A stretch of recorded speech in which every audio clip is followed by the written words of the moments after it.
The Indian hotel industry is home to some of the most luxurious and oldest brands in the world. Each one of these companies have stood the challenges of time and are today the key players in the industry. Hotel industry. The history of Indian hotel industry goes back to the colonial era and started with a European aggression in the 17th century.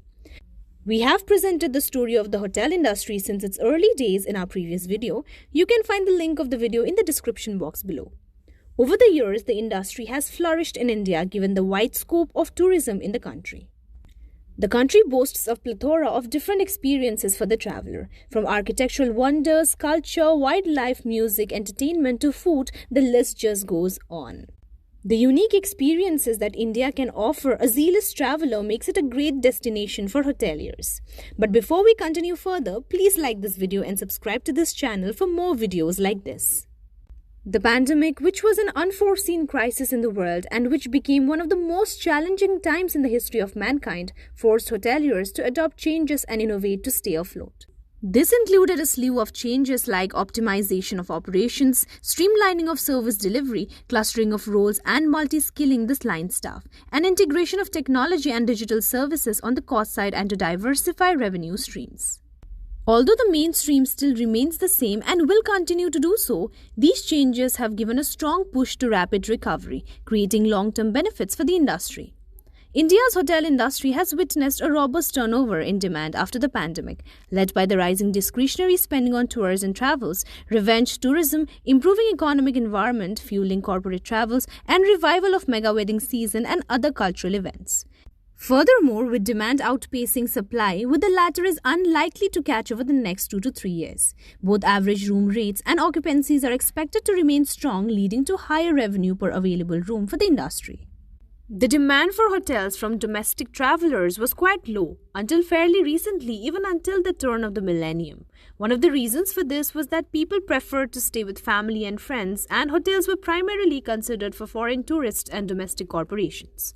But the current trend of stay cautions, workstations, and domestic travel is expected to give a positive push to the industry and is very similar to the last upcycle the sector witnessed from 2004 to 2008 when the sector commanded improved margins and high multiples for listed entities. With international travel yet to pick up and corporate events gradually gaining pace, the domestic hotel players having strong hotel pipelines and healthy balance sheets can seize the opportunity that the upcycle in the sector would throw up. In this video, we will look at a few operational trends before looking at the key players. Revenue per available room in the late 90s was quite low at Rs 2,162 in 1998 to 99, showing minor or even negative growth. It started showing significant growth from 2005 to 6 and reached its peak in 2007 to 8 at Rs 5,496. ARR was also at its peak during this time at Rs 7,989. However, occupancy had already started declining at this point in time. It hit its peak in 2005 to 6 at 71.5% when revenue per available room started showing significant growth and after that started declining, being 68.8% in 2007 to 8. Occupancy and revenue per available room were the lowest in 2020 to 21 at 34.4% and Rs 1,582 respectively, whereas ARR was below its 2005 to 6 figure at Rs 4,598. The industry enjoyed significant revenue per available room growth until now, wherein industry occupancy is in 63 to 65% range, almost touching the pre-COVID levels. As demand aligns with that of the pre-pandemic level, second half of the financial year 23 and financial year 24 look promising. The growth in revenue per available room is largely driven by average room rates, which are higher currently than the financial year 20 level. This is because the new cycle has begun on a promising note, with financial year 23 acting as a transition year and financial year 24 expected to benefit from international arrivals, picking up in stability in geopolitical events and the global economy, which should support the hotel revenue per available room growth. These results show how the hotel industry is cyclical in nature. This has been discussed in detail in our video on the history of the hotel industry. Please find the link to the video in the description box below. When compared to the world and big economies like USA and China, India's penetration, that is rooms per 1,000 people, is very low.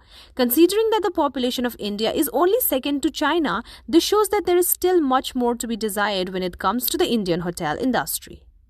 Also, we have seen that the number of hotel rooms in India is largely in the upper segment, with maximum number of rooms in 3-star and upper categories. So until now, most of our key players are hotel chains with luxury or 5-star hotels. Some of them have started introducing value brands, which are perhaps just a notch or two below the top brands. For this study, we have considered 4 of the larger hotel groups. We have not considered the Lalit group, which is also quite a prominent group, nor have we considered Shamhi Hotels, which has quickly emerged a larger developer of hotels as it does not run its hotels. In the last 20 years or so, many of the international chains have emerged as very large players. However, in these cases, the hotels are owned by individual developers. The biggest home group players of the industry are IHCL, Indian Hotels Company Limited. Indian Hotels Company Limited is the pioneer of the hospitality business in India. It is South Asia's largest hospitality-focused enterprise with Indian origins. It manages a portfolio of hotels, resorts, jungle safaris, palaces, spas and in-flight catering services and is part of the Tata Group with its major shareholders being the Tata Trusts. It has an impressive portfolio, the Taj Mumbai, being the most iconic and well-known of the lot. The company was incorporated on 1st April 1902, headquartered in Mumbai, Maharashtra, and was founded by Jamshedji Tata. The company has various brands like Taj, Vivanta, Ginger and Selections. EIH, East India Hotels, is India's second largest hotel empire and home to India's first modern 5-star world-class hotels. The story of East India Hotels starts from 1934 when Rai Bahadur Mohan Singh Oberoi founded the Oberoi Group in 1949. It was incorporated as a public limited company. Over the years, the company's brands have helped it emerge as one of the most prominent customer-centric players in the hospitality industry. From handcrafted delicacies to personalized grandeur and memorable stays, it assures its guests a holistic experience at its hotels. Its brands are namely the Oberoi Hotels and Resorts, Maiden's Hotels and Trident Hotels. ITC Limited is an Indian conglomerate company headquartered in Kolkata. It has a diversified presence across industries such as FMGC, hotels, software, packaging, paperboards, specialty papers, and agribusiness. The company has 13 businesses in 5 segments. ITC Limited was originally named Imperial Tobacco Company of India Limited, succeeding WD&HO Wills on 24 August 1910 as a British-owned company registered in Kolkata. The company was converted into a public limited company on 27 October 1954 and the first step towards Indianization was taken in the same year with 6% of the Indian shareholding of the company. ITC entered into the hospitality sector with hotel businesses in 1975 with the acquisition of ITC Welcome Group Hotel Chola in Madras. It chose the hospitality sector for its potential to earn high levels of foreign exchange, create tourism infrastructure and generate large-scale direct and indirect employment. Its various brands are ITC Hotels, Welcome Hotel, Welcome Heritage, Fortune, Mementos and Story. Lemon Tree Hotels. Lemon Tree Hotels is an Indian hotel chain. According to the Horwath report, Lemon Tree Hotels is India's largest hotel chain in the mid-priced hotel sector and the third largest overall in terms of controlling interests in owned and leased rooms as of 30th June 2017. It was founded in 2002 by Pattu Keshwani and opened its first hotel with 49 rooms in May 2004. It went public and was listed on the National Stock Exchange of India on 9 April 2018. The company operates under 7 brands, namely Aurika Hotels and Resorts, Lemon Tree Premier, Lemon Tree Hotels, Red Fox by Lemon Tree Hotels, Keys Prima, Keys Select and Keys Light. Comparative study, hotels. IHCL has the most hotels under it followed by ITC, Lemon Tree Hotels and EIH. Destinations. Similarly, IHCL is present in 100 plus locations, EIH in 15 plus locations, ITC in 70 plus locations and Lemon Tree Hotels in 53.